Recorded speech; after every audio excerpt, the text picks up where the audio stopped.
Hello friends, welcome to my टैट classes. Friends, आज हम देखेंगे पृथ्वी और हमारा जीवन, जिसमें हम कक्षा 7 की बुक को पढ़ रहे हैं और ये हमारा आज लास्ट टॉपिक है। इसके बाद हम 6 की बुक हमारी है वो पढ़ेंगे, फिर 8 की बुक है उसको पढ़ेंगे। इसी तरह से हमारी और 5 बुक्स हैं उनको भी हम पढ़ेंगे, ताकि जो हमारी तैयारी है वो परफेक्ट हो। अगर आप ध्यान दें, सीटेट के क्वेश्चंस को उठा दें या फिर कहीं के भी क्वेश्चंस को उठाएंगे आप, तो आपको लगेगा सारी बुक जो क्वेश्चंस है वो इन्हीं बुकों से आई हैं। अगर आप ये सारी बुक्स कंप्लीट कर लें तो ये आपके लिए एक अच्छी खबर होगी क्वेश्चंस के बेस पर। तो आइए स्टार्ट करते हैं। आज हम देखेंगे टैगा एवं टुंड्रा प्रदेश। ये फ्रेंड्स आपको केवल उत्तरी अक्षांशों में मिलेंगे। गोलार्ध में हम कहें तो उत्तरी गोलार्ध में, और क्योंकि दक्षिणी गोलार्ध में हमारा पूरा सागर है, इसलिए वहां पे जमीन न होने के कारण हमें दक्षिणी गोलार्ध को नहीं पढ़ना, केवल पढ़ना है हमको उत्तरी गोलार्ध, जिसमें टैगा एवं टुंड्रा प्रदेश हम देखेंगे। तो स्टार्ट करते हैं हम टैंगा प्रदेश। टैंगा प्रदेश देखिए कहाँ से स्टार्ट हो रहा है।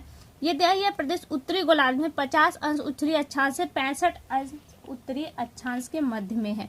इसका विस्तार उत्तरी अमेरिका महाद्वीप में अलास्का से लेकर लैब्राडोर तक है, और यूरेशिया में, यूरेशिया आपको पता होगा कि एशिया महाद्वीप और यूरोप महाद्वीप को हम जोड़कर जब जो नाम बनता है वो यूरेशिया। तो यानी कि दोनों ही आपके महाद्वीपों में फिनलैंड से लेकर उत्तरी पूर्वी साइबेरिया तक पाया जाता है। दिए गए मानचित्र में आपको दिखाया गया है, देखिए आप चित्र से इसे शायद और जल्दी समझेंगे। आप देख रहे हैं जो ये क्षेत्र है आपका, ये जो ग्रीन कलर में दिया, ये आपका टैंगा प्रदेश है, और नीचे महासागर होने की वजह से आपको नीचे के लिए कुछ नहीं पड़ा, ये आपका भूमध्य रेखा है। फिर दिया है यहाँ परमानेंटली ठंडी रहती है। कहा जा रहा है कि यहाँ पे 6 से 7 माह बर्फ से ढके रहते हैं ये प्रदेश। ये जो प्रदेश आप देख रहे हैं ये 6 से 7 माह बर्फ से ढके रहते हैं। यहाँ पे बर्फीली हवाएं चलती हैं, कठोर ठंडियां पड़ती हैं, और कहा जा रहा है कि जो संसार का सबसे ठंडा शहर है, नगर है, वो आपका यहीं पे मिलता है, जिसका नाम है बारखोयास नगर। वो इसी में यानी कि साइबेरिया में स्थित है। फिर आगे दिया है, इसके बारे में थोड़ा सा जान लेते हैं। यहाँ पे साल भर ठंडी हवाएं चलती है। वर्षा यहाँ पे बहुत नाम मात्र वर्षा होती है। और यहाँ पे दिया है टैंगा शब्द, इसे साइबेरिया में टैंगा कहा जाता है। यहाँ पे जो वन पाए जाते हैं, ये वन देख रहे हैं आप, इन्हें साइबेरिया में टैंगा कहा जाता है, और इसी के कारण ही इसे टैंगा प्रदेश का नाम भी दिया था। और जो ये टैंगा शब्द है ये रूसी भाषा का शब्द है। और यहाँ पे जो वृक्ष है, इनकी खासियत है कि ये वृक्ष लंबे सीधे पतले और नुकीले पत्तियों वाले होते हैं। ये वृक्ष इसलिए बनाए इस तरह से होते हैं ताकि इन पे बर्फ पड़े तो ये नीचे सरक जाए, पत्तियों पे रुके न। यह केवल उत्तरी गोलार्ध में ही है। इन्हें बोरियल वन भी कहा जाता है। बोरियल वन, यहाँ से प्रश्न बनेगा कि बोरियल वन कहाँ पाए जाते हैं, तो आपका आंसर होना चाहिए टैंगा प्रदेश में। और इनमें वृक्ष कौन कौन से हैं, तो देखिए चीड़, सेडार, स्प्रूस, फर, वाल्सम, रेडवुड आदि वृक्ष इसमें पाए जाते हैं। फिर देखिए यहाँ पे सीधे सीधे जाए कि दक्षिण गोलार्ध में जमीनी न होने की वजह से केवल जलमंडल है, इसलिए हम इसको नहीं पढ़ेंगे। और देखिए यहाँ पे दिया है मिट्टी। आप जानते हैं कि परमानेंट बर्फ है, तो यहाँ पे मिट्टी नाम की चीज नहीं है। अगर हम कहें भी तो बहुत मोटे मोटे कंकर है, जिसमें फसल उपजाना अत्यंत ही मुश्किल काम है। तो कहा जाए भाई, इस मिट्टी को, जो पथरीली मिट्टी है, इस मिट्टी को धूसर या पाटजाल के नाम से जानते हैं। अब देखिए यहाँ पे जीव जंतु कौन से पाए जाते हैं। आप देख रहे हैं कि स्थितियां बहुत ही विषम है।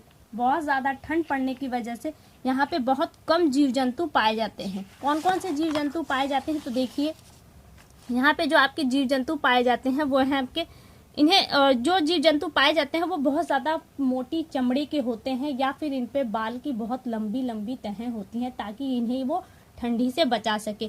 इस कारण से इन्हें समूरदार जानवर कहते हैं। और वो जानवर कौन कौन से हैं, रेंडियर, कैरिबू, वीवर, हिरन, बारहसिंगा, रीछ, लोमड़ी एवं भेड़िया आदि समूरधानी, यानी कि इनके जो शरीर पे जो बाल होते हैं वो एक लाइन से होते हैं, इसलिए इनको समूरधारी जानवर कहा जाता है। फिर बाकी चीजें छोटी छोटी दी गई हैं। इसमें एक पॉइंट आपके लिए इंपॉर्टेंट है, देखिए यहाँ पे दिया है कुछ अब ये सोच रहे हैं कि ये जीव, सोचिए कि कैसे रहते होंगे ऐसे में ठंडी में।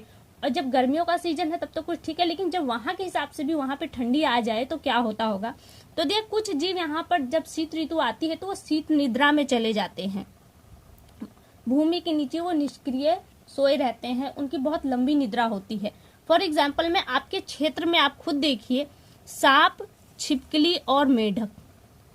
मेढक बरसात के दिनों में दिखाई देते हैं, अदर्स दिनों में नहीं दिखाई देते। लेकिन क्या वो मर जाते हैं? नहीं, मरते नहीं, वो जिंदा होते हैं। वो जमीन की गहरी गर्त में जाकर छुप जाते हैं।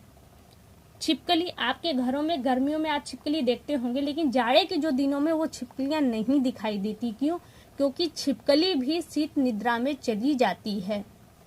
सांप भी उसी तरह से होते हैं। सांप गर्मियों में दिखाई देते हैं, लेकिन जब जाड़े के दिन होते हैं तो क्या होते हैं, वो जाड़े के दिनों में किसी बिल में छुप जाते हैं, जिसके एक लंबी निद्रा लेते हैं, जिसे हम शीत निद्रा कहते हैं। तो आपके आसपास में ही 3 प्राणी ऐसे हैं जो आपको शीत निद्रा में चले जाने से दिखाई नहीं देते। फिर देखिए और दिया है, कुछ जीव जंतु दक्षिण की तरफ शीतोष्ण घास मौसमी स्थानांतरण कर जाते हैं। आपने देखा होगा कि साइबेरिया के जो पक्षी हैं वो भारत में जाड़े के दिनों में चले आते हैं, जब वहां पे बहुत अधिक ठंडी पड़ती है। फिर आगे दिया है मानव जीवन। अब देखिए यहाँ पे मानव जीवन कैसा, आप देख रहे हैं कि बहुत ज्यादा बर्फ पड़ रही है। बर्फ से ढकी होने के कारण यहाँ पे मानव जीवन भी काफी कठोर ही है। 6 से 7 माह धरातल पर बर्फ जमी है। ग्रीष्म काल की कम अवधि है। अनुपजाऊ भूमि होने के कारण यहाँ का जो विकास है वो अत्यंत ही कम है। यहाँ पे लकड़ी की कटाई, चिराई और खाने की खनिज निकालने, बस केवल इतनी ही है। क्या लकड़ी की कटाई चिराई होती है, और जो खनिज पदार्थ हैं उनकी खुदाई से ये निकाले जाते हैं। लकड़ी के लट्ठों की इमारती लकड़ी, लुगदी, कागज, दिया सलाई, खंबे, फर्नीचर तथा अन्य पदार्थ तैयार किए जो केवल वनों पर निर्भर है, या फिर जिन्हें खनकर खदानों के माध्यम से निकाला जाता है। खेती यहाँ पर नहीं होती। फिर आगे दिया है, देखिए इन वनों से उनको क्या क्या है, तो दिया है कि यहाँ संसार का सबसे अधिक अखबारी कागज यानी कि लुगदी, क्योंकि कागज लुगदी से ही बनता है, तो यहाँ पे सबसे ज्यादा अखबारी कागज। वैसे हम भारत में देखें तो नेपा नगर है, लेकिन यहाँ पे देखिए आपको जो टैगा प्रदेश है यहाँ से दिखा रहा है। अखबारी कागज तथा लुगदी बनाया जाता है। राल, तारपीन का तेल तथा विभिन्न प्रकार के सुगंधित पदार्थ जैसे कनाडा वालरस, ये एक पेड़ का नाम है जिससे लीसा से तैयार किया जाता है। लुगदी से प्लाईवुड तैयार किया जाता है, ये आप जानते हैं। यहाँ पे ये इम्पोर्टेंट है कि एक सुगंधित तेल प्राप्त किया जाता है कनाडा वालरस से। आगे देखिए एक मोटे तौर पे देखिए बच्चों की बुक है, आपके लिए तो ज्यादा है नहीं, बट जो मेन पॉइंट है वो यहीं से आते हैं। और मैं अपना अनुभव कहूँ तो अगर आप बच्चों की बुक से पढ़ेंगे तो आपके माइंड पे एक प्रेशर जो होता है वो नहीं होगा, क्योंकि आपको लगेगा कि आप छोटे बच्चों की बुक पढ़ रहे हैं और आपके दिमाग में इजीली वो बैठता चला जाएगा। इसलिए ये बुक पढ़ना आपके लिए ज़्यादा इंपॉर्टेंट। अपनी तैयारी की बुक से ज़्यादा अच्छी बुक्स ये होंगी आपके लिए, क्योंकि जब तैयारी की बुक्स आप पढ़ेंगे तो आपके दिमाग पे प्रेशर रहेगा कि आपको ये चीज़ें याद होनी चाहिए। जबकि आप बच्चों की चीज़ें बुक्स में से वही चीज़ें आप पढ़ेंगे तो आपके दिमाग में वो बैठेगा भी और आपके दिमाग पे तैयारी के लिए प्रेशर नहीं रहेगा। फिर देखिए यहाँ पे दिया है कौन कौन सी फसलें जो होती है, मोटे तौर पे जो फसलें होती है वहाँ पे है जौ, राई और आलू। सिर्फ यही इतनी फसलें प्राप्त की जाती है, वो भी किस क्षेत्र में, जो मैं आपको इससे दिखाती हूँ। देखिए ये प्रदेश है, तो आलू जो हमारा पैदा हो रहा है वो इस वाले क्षेत्र से होता है जो इससे अटैच है। जो इससे अटैच है यहाँ पे वे फसलें पैदा नहीं होती। अब देखिए ये तो हमारा समाप्त हुआ। यहाँ पे एक पॉइंट और है, दिया है कि ट्रांस साइबेरियन रेल, ये रूस में है, जो संसार की सबसे लंबी रेल मार्ग है। कहाँ पे है? साइबेरिया में। ट्रांस साइबेरियन रेल जो रूस में है। फिर दिया है कनाडा में कनेडियन नेशनल और कनेडियन पैसिफिक रेल मार्ग इस वन प्रदेश के दक्षिणी सीमा पर स्थित है। ये तो हो गया हमारा टैंगा प्रदेश। अब हमको देखना है टुंड्रा प्रदेश। इसको एक बार हम इस चित्र से देख लेंगे तो जल्दी समझ में आएगा। देखिए अभी हमने जो पढ़ा था टैंगा प्रदेश, वो ये वाला एरिया था जो मैं पेंसिल से बना रही हूँ, ये था टैंगा प्रदेश। लेकिन अब आपको देखना है टुंड्रा प्रदेश, तो यानी कि जस्ट इसके ऊपर वाला क्षेत्र आपका टुंड्रा प्रदेश है। और जबकि इसके बाद आप देख रहे हैं यहाँ पे भी अभी येलो येलो है, तो ये आपके ध्रुव है यानी कि पोल है ये। तो अब हम पढ़ेंगे इस जो आप ग्रीन ग्रीन देख रहे हैं इसके लिए, यानी कि टुंड्रा प्रदेश। तो देखिए टुंड्रा प्रदेश में क्या दिया गया है। आपने अभी देखा कि जब टैगा प्रदेश में इतनी ठंडी है, इतनी बर्फ है, तो जायज सी बात है यहाँ पर मानव जीवन और भी दुर्भर होगा। यहाँ पे पशु पक्षियों की संख्या और भी कम होगी, क्योंकि यहाँ पे तो और ज्यादा बर्फ, क्योंकि ध्रुव पर आप जैसे जाएंगे वैसे वैसे आपको बर्फ की सघनता और ठंडी बराबर बढ़ती जाएगी। तो दिया है इसका क्षेत्र, देखिए दिया है उत्तरी गोलार्ध में 65 अंश अक्षांश से उत्तर में पूरी उत्तरी ध्रुव से सीमावर्ती भागों में एक पतली मोटी पेटी के रूप में फैला हुआ है। और आप आगे उससे जाते हैं तो आपको ध्रुव के पोल नजर आएंगे। फिर देखिए टुंड्रा प्रदेश का मौसम कैसा है। सबसे खड़ी बात की यहाँ पे परमानेंट ठंडी होती है। कई महीने लगातार रात रहती है और कई महीने लगातार, जैसे हम फॉर एग्जांपल में कहते हैं कि 6 महीने की रात 6 महीने का दिन, तो वाकई में ये जो जगह है ये ऐसा ही प्रदेश है जहाँ पे 6-6 महीने की रात और दिन होता है।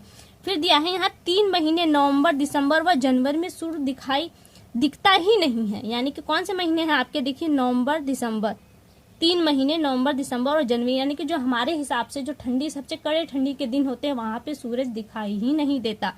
और फिर कहें जो 3 महीने जो हमारे क्षेत्र से सबसे ज्यादा गर्म होते हैं, मई, जून और जुलाई में केवल सूर्य दिखाई देता है, और वो भी वहां पे सूर्य परमानेंट 3 महीने लगातार दिखाई देता है, वो अस्त नहीं होता। यानी कि 3 महीने दिन रात नहीं होते, केवल दिन ही रहता है, और 3 महीने लगातार रात रहता है। फिर आगे दिया है यहाँ का धरातल कम से कम 8 महीने तक पूरी तरह बर्फ से ढका रहता है, और यहाँ पूरे साल अत्यधिक ठंड रहती है। तो अब सोचिए यहाँ का जीवन कैसा होगा। और यहाँ परमानेंटली जो है ठंडी हवाएं और हिमपात होते रहते हैं। फिर आगे ये बच्चों के लिए दिया है। फिर देखिए यहाँ पे दिया है वनस्पति। यहाँ पे किस तरह की वनस्पति पाई जाती है, तो यहाँ पे ऐसी वनस्पतियां ना के बराबर वनस्पतियां पाई जाती है, और जो पाई जाती है वो बहुत झुरमुट से झाड़ियां पाई जाती है जो पत्थर के ओट में उगती हैं, अर्थात जिसपे बर्फ का और जो बर्फीली हवाएं चलती हैं उसका असर न पड़े। तो ऐसे पौधे उगते हैं। ये पौधे कैसे होते हैं, ये गुच्छेदार होते हैं, और इनकी ऊंचाई केवल 5 सेंटीमीटर से 8 सेंटीमीटर ही होती है।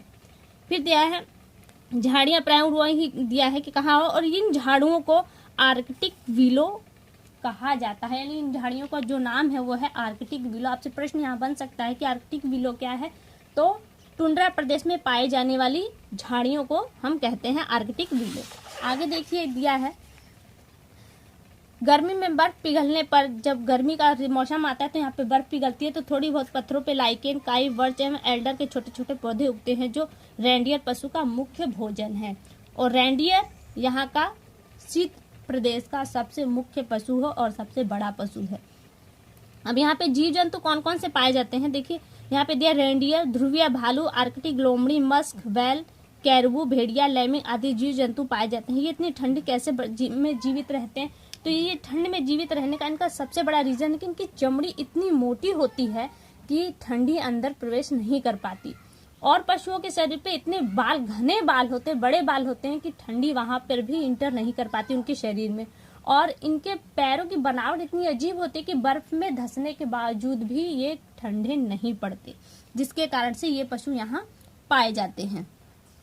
फिर दिया है ध्रुवीय भालू, और कभी यही चीज है, यहाँ के समुद्र में सील, व्हेल और विशालकाय वालरस निवास करते हैं जो मई व जून महीने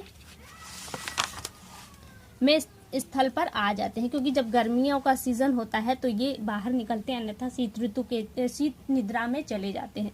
और सबसे यहाँ पे मानव जीवन देखिए, इसमें सबसे ज्यादा जो इम्पोर्टेंट है ये मकान है। सी टेट के नजरिए से मेरे लिए ये इम्पोर्टेंट है, क्योंकि इसी तरह का मकान देकर पूछेगा कि ये किस तरह का मकान है, इसका नाम पूछा जाएगा आपसे। तो देखिए टुंड्रा क्षेत्र में बहुत अधिक ठंड पड़ती है, इसलिए यहाँ पे बहुत कम, यूं कह ले कि ना के बराबर लोग पाए जाते हैं, और कुछ जनजातियां हैं तो वो पाए जाते हैं। उत्तरी अमेरिका, ग्रीनलैंड आदि के टुंड्रा निवासी एस्किमो कहते हैं, जो वहाँ पे जो टुंड्रा प्रदेश में रहते हैं उनको हम एस्किमो कहते हैं। और फिनलैंड के लेप और साइबेरिया के याकूत कहलाते हैं, जिसमें आपका एस्किमो सबसे ज्यादा इम्पोर्टेंट है, क्योंकि प्रश्न यहीं से बनते हैं, आपका लेप और याकूत से नहीं बनता। एस्किमो किसे कहते हैं, जो बर्फ के मकानों में रहते हैं उन्हें हम एस्किमो कहते हैं, या ठंडे प्रदेशों में रहते हैं उन्हें हम एस्किमो कहते हैं। फिर आपका ये बनता है, यहाँ के लोग बर्फ के घर बनाकर रहते हैं। यहाँ के लोग बर्फ को ही काटकर पत्थरनुमा ढालकर उन्हें गोल छोटे आकार में बना, जैसे आपकी चित्र में देख रहे हैं, और इस मकान को इग्लू कहते हैं। यहाँ पे ये प्रश्न भी इम्पोर्टेंट है, बर्फ के बने मकानों को इग्लू कहते हैं। फिर दिया है कि ये अब बर्फ के मकान तो पिघल जाएंगे, ठंडी भी बर्फ का ही है तो अंदर ठंडी भी होगी, लेकिन ऐसा नहीं है, ये अंदर बर्फ, एक रेंडियर पशु जो है उसकी खाल लगा लेती है, जिसकी वजह से गर्म मकान रहता है। अब यहाँ पे मिट्टी ना के बराबर है, मिट्टी होगी कहाँ से, जब परमानेंटली बर्फ ढकी है तो मिट्टी होने के कोई चांस ही नहीं, इसलिए यहाँ पे कोई फसल नहीं उगती। और यहाँ पे जो जनजातियां हैं वो पूरी तरह से मांस पर ही निर्भर करती हैं, और ये लोग अपना शिकार हार्पून और तीर से करते हैं। हार्पून से आप जानते हैं हार्पून से मछलियां पकड़ते हैं, और तीर कमान से जो ऊपर पशु चारण के वाले हैं उन पशुओं का वो शिकार करते हैं। और नाव को यहाँ के जो निवासी हैं ये नाव बनाते हैं, जिस पे चढ़कर वे मछलियों का शिकार करते हैं। इसे कयाक कहा जाए। इस नाव को कयाक कहते हैं। ये नाव बनती कैसे है? ये रेंडियर के हड्डी से रेंडियर के खाल चढ़ाकर बनाई जाती है, यानी कि रेंडियर पशु के हड्डी और खाल से ही ये नाव बनाई जाती है, जिसे कयाक का नाम दिया गया है। आगे दिया है इसमें, आगे रोशनी करने के लिए ये लोग रेंडियर की चर्बी को ही यूज करते हैं, और यहाँ के लोग रेंडियर व ध्रुवीय कुत्तों का पालन करते हैं, और रेंडियर से इन्हें दूध, मांस, चर्बी, हड्डी व खाने के लिए मिलती है। और ध्रुवीय कुत्ते स्लेज गाड़ी को खींचने के काम आते हैं। जिस तरह से हम लोग पहिए की गाड़ी यूज करते हैं, इसी तरह से वहाँ के जो लोग हैं वो बर्फ से ढकी होने के कारण वो जमीन एक ऐसी गाड़ी यूज करते हैं जिसे कुत्ते खींचते हैं। वो बिना पहिए की गाड़ी होती है, जिसे हम स्लेज गाड़ी कहते हैं। वो वहाँ के जंगली कुत्तों द्वारा खिंचवाई जाती है। फिर दिया है पिछले 50 वर्ष से टुंड्रा निवासियों के जीवन में पर्याप्त अंतर आया है। इसके लिए जीवन स्तर में सुधार हेतु प्रयास किए जा रहे हैं। अब ये लोग खालों के स्थान पर फर वाले कपड़े, हार्पून के स्थान पर राइफल, कयाक के स्थान पर मोटर वाली नाव का प्रयोग करने लगे। अब ठंड से बचने के लिए ये लोग इग्लू की छत पर कालीन लगा देते हैं। अंदर जो छत पे अभी वो रेंडियर का खाल लगा रहे थे, अब वो कालीन लगाने लगे हैं। रूस की सरकार ने रेंडियर फार्म बनाए, जिससे इनके जीवन स्तर में सुधार हुआ है। और सबसे इम्पोर्टेंट बात देखिए कि भारत हमारा कालीन के लिए सबसे ज्यादा फेमस है, और भारत, ये लाइन तो आपको शायद दिखाई ही नहीं दे रही होगी इसमें। और भारत में हमारा जो है भदोही, यूपी का भदोही जिला है, वो सबसे ज्यादा इम्पोर्टेंट है कालीन के लिए। तो ये टुंड्रा प्रदेश में एस्किमो लोग जो अब गलीचा जो यूज कर रहे हैं, कालीन यूज कर रहे हैं, वो भारत के भदोही जिले से ही उनको दिया जाता है। आगे देखिए, आगे जो येलो बॉक्स देख रहे हैं ये आपके लिए इम्पोर्टेंट है। रॉबर्ट पियरे उत्तरी ध्रुव पर पहुंचने वाले पहले व्यक्ति थे। उत्तरी ध्रुव पर, जहाँ की हम बातें कर रहे हैं, वहां पर पहुंचने वाले रॉबर्ट पियरे पहले व्यक्ति थे। और दक्षिणी ध्रुव पर पहले पहुंचने वाले व्यक्ति जो थे तो एम डनसन थे, पहले व्यक्ति। टुंड्रा प्रदेश में चलने वाली बर्फीली हवाओं को ब्लिजार्ड कहते हैं। और वहीं दिया है कनाडा के कोटधारी वनों में लकड़ी काटने का व्यवसाय करने वाले लोगों को लंबरजैक कहते हैं। तो फ्रेंड्स, ये तो यहीं पे समाप्त है। इसका जो अभ्यास है इसे थोड़ा सा देख लेते हैं। अभ्यास में कुछ खास नहीं है, केवल आपके लिए यही है, सही जोड़े मिलाइए। तो देखते हैं, पहला है बरखोयास्क।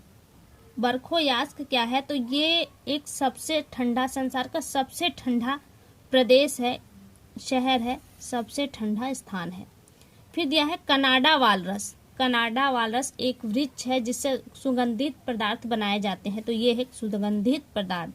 कयाक, कयाक टुंड्रा निवासियों द्वारा बनाया गया नाव है जिसपे वो शिकार करते हैं, नाव। आर्कटिक विलो, आर्कटिक विलो उस झाड़ी का नाम है जो टुंड्रा प्रदेश में उगती है।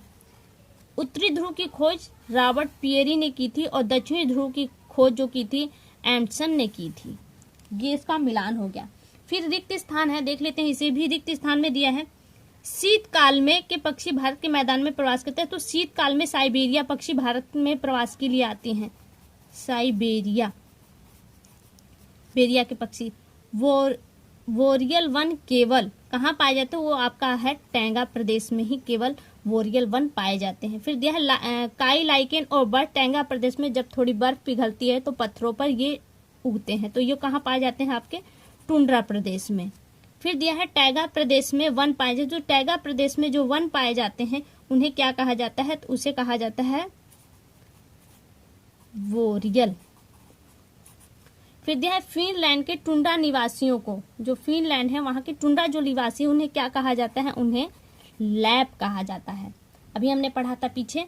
फिर दिया है टुंड्रा निवासी शिकार के लिए जिस नाव पर का प्रयोग करते हैं उसे क्या कहा जाता है? वो किससे बनती है? रेंडियर के खाल से और हड्डी से। तो उस नाव को क्या कहा जाता है? उस नाव को कहा जाता है कयाक। तो फ्रेंड्स, ये क्लास 7 की जो बुक है ये आज आपकी समाप्त हो गई। अब हम क्लास 6 की बुक स्टार्ट करेंगे।